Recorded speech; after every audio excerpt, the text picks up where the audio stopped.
I thank Massimo and Tatiana for the organizing this conference, and which I enjoyed very much yesterday already. So I look forward for today. I thank Massimo especially for these very nice words in the introduction. And I was thinking while he was speaking, why should I speak afterwards? As you know, I was very reluctant to accept the kind invitation to speak here because it seems at a certain moment that it looks as if you have a word amphorae written on your head, and everybody asks you for amphorae, whereas I have other interests as well. But I cannot. I have to accept that we also organized in December 2016 this important conference in Ghent on amphorae in the Phoenician Punic world, the state of the art, which is now had been handed over half a year ago to Peter's publishers in a fully layout state with about 600 pages and 30 contributions. It will be a very important volume. In the editing process, I've read it several times, so I had been a bit fed up with amphorae, I must confess. But anyway, amphorae will chase me for the rest of my life, I am afraid. What I would like to tell today is, in fact, something that I have done before with Babette Berthold in this very important conference that Lorenzo Nigro organized in 2010 and immediately published in the same year, a very swift publication, as Italians tend to do, a diachronical overview of everything we knew by then. And I must confess that since then, I have not very much added to this. Other colleagues have been working more on Carthage since 2010. But amphorae have been part of my life, of my academic life already during my master thesis, or as it is written here by the American translator, doctoral thesis, but it was my master thesis on the amphorae capacities in the Levant. And I could indeed show that there were capacities, standard capacities intended in these, in certain classes of amphorae in the Levant, some of them Phoenician, some Northern Israelite. And it was published in 1988, 1990 in the Hamburger Beiträge zur Archäologie. I think it is on the academia, so you could look at it. And one of the main red leitfaden in this presentation is also the accidents that happen in publication with amphoras. And if you look to the upper right in this image, you see that this article in part had been attributed to Helena Pastor-Borgognon, who in fact had been the author of the preceding article. More misheaps happened when we published in the newsletter of the Department of Pottery Technology part of the work on the so-called Tyrrhenian Zita Centrale Italische Amphoren that Massimo already mentioned. In the correction phase, I said you forgot to put an H in Carthage, and they put it in, but on the wrong place. As you can see in the title, it's now Carthage. It looks like chantage almost, as if we would not know how to write Carthage after so many years. Similarly, when we finally published a very thorough the Amphora conference in 2016, which lies now at Peter's. This is the already well-known important conference organized by Lorenzo Nigro. And then this is the Hamburger Beiträge zur Archäologie, where you can see in the right hand upper corner Helena Pastor-Borgognon as a misheap of publication. And then I landed at this slide where you see the amphorae from Carthage in the title. And then I'm back again on track, and I am at this important publication in which we put much effort, in which we presented these so-called Tyrrhenian Central Italische amphorae for the Phoenician Punic public in our most important journal, the Rivista di Studi Fenici.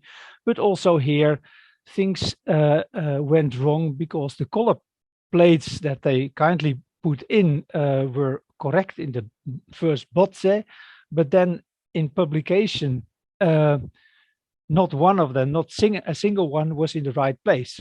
So I have never seen a correction page, but anyway, it was said that correction pages had been sent to the libraries that ordered it.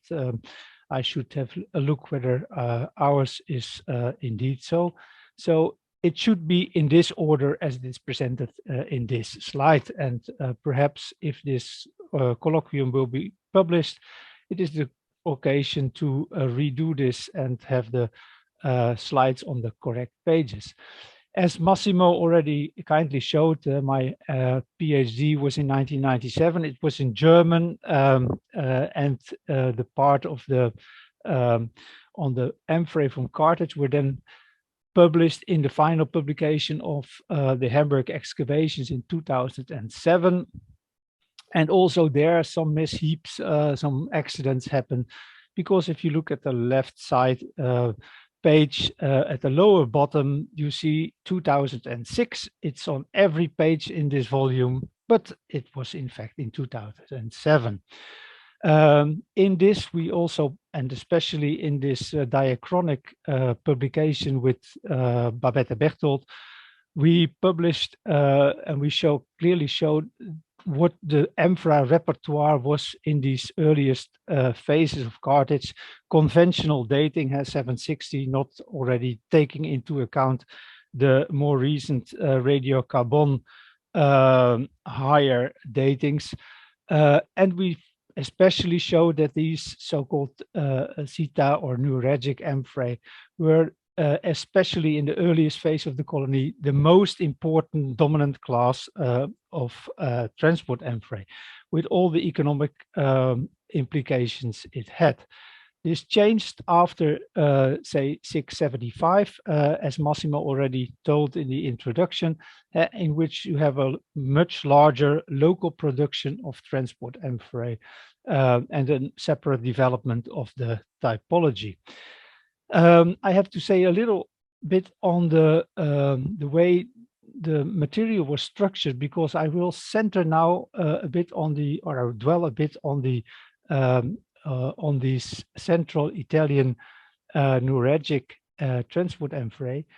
During the publication phase of the Hamburg team in the Files lab, all the pottery was not kept as a context in which it was excavated. It was, of course, it was numbered that way, but it was then divided by classes and different types of pottery to be studied by a large team of specialists on different classes of different categories.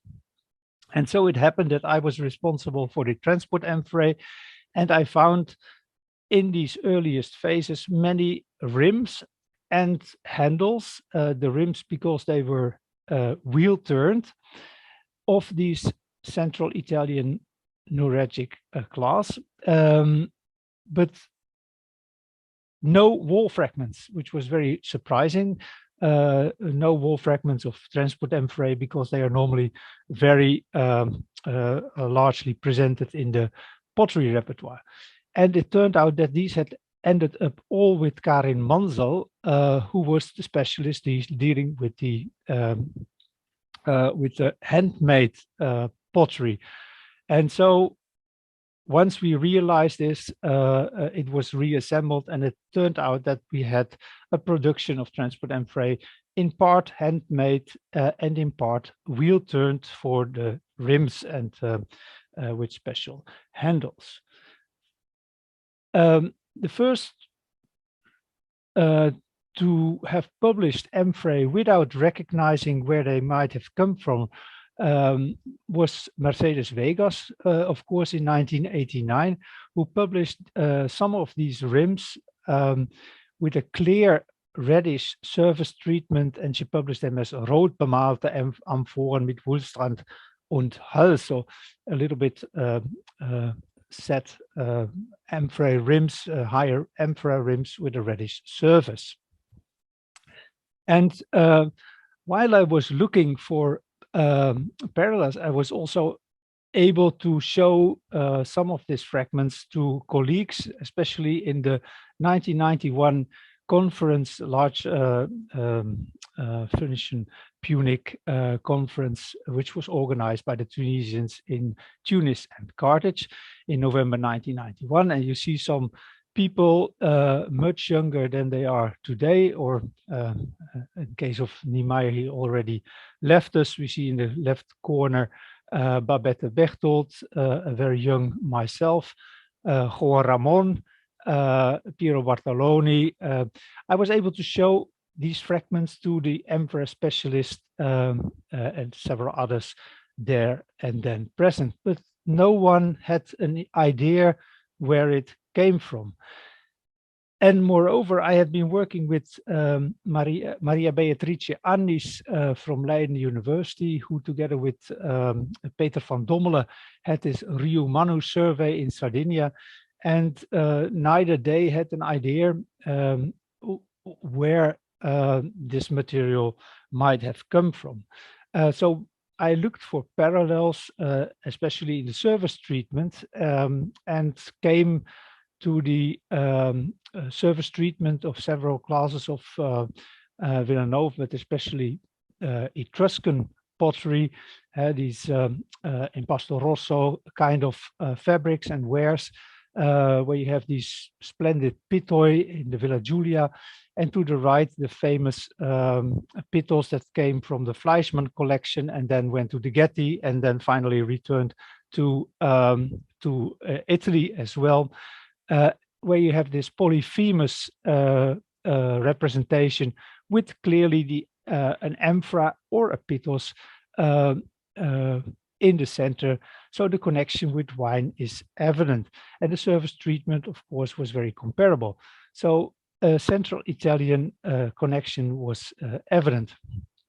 I then made also a connection with some Sardinian pottery classes, because most of these fragments had handles with fan-shaped outlines, as you can see in the left, and also some of these circular impressions, for which you find many examples in the Nuragic pottery tradition, going back to the Bronze Age and continuing in the early Iron Age, but also especially for these circles in the Villanovan Central Italian pottery traditions. And Furio Durando from Cremona, who worked on Ischia at the time, with whom I was very well connected, he did some thin sections, and he found that one which I sent to him was clearly linked to the La Tolva region in central Italy, but another one shown in the picture is clearly or possibly Sardinian. But nevertheless, I opted for Central Italian at the time. And while doing my PhD, this important volume by Juan Ramon appeared, and he also mentioned these amphorae, which a little bit fell out of the picture of Phoenician transport amphorae. He mentioned them here, sicuramente versiones etrusquizantes or the ambiente tirrenico, and he made reference to the type B2 of Piero Bartoloni, especially in the one shown here on the right, in this important publication of 1988, which was groundbreaking at that time. And then in 1997, I must correct Massimo, who mentioned 2000. It was published in 2000, but the conference, of course, was in 1997. The same year my PhD had appeared. Ida Ojano presented the pottery from Sant'Embenia, and especially showed me also the material, and she probably remembers very well. She had boxes and boxes of this pottery with her at the conference, and it was clear that this is the pottery we had found in such numbers in the earliest layers in Carthage was in fact stemming from a neuralgic ambiente or perhaps more confined in the area of Santimbania. This was a huge, it made suddenly all the whole picture fell together, fell in its right place. And all these elements which hinted at Sardinia became much clearer than before. And it is one of the other misheaps of publication, and it is to blame on my part, is that I followed the advice of my then promoter to say, you should immediately publish this change of address, otherwise it will lead to confusion. And so I did in the publication of his Festschrift, I made a change of address. But by doing so, of course, and because it was published before the publication of